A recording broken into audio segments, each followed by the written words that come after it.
বাড়িতে দুদিন ধরে ফোন করছে, ফোন সুইচ অফ বলছে। তাহলে কি ফোনটা খারাপ হয়ে গেল? একবার চাচিকে ফোন করে দেখি।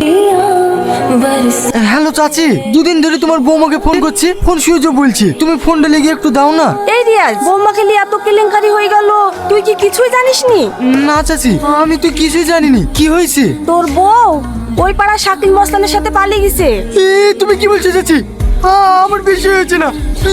তুমি সত্যি বলছো তো? হ্যাঁ রে, আমি সত্যি বলছি। তুই তাড়াতাড়ি বাড়ি আয়, তোর ছেলের কান্দন কেউ থামাতে পারছে না।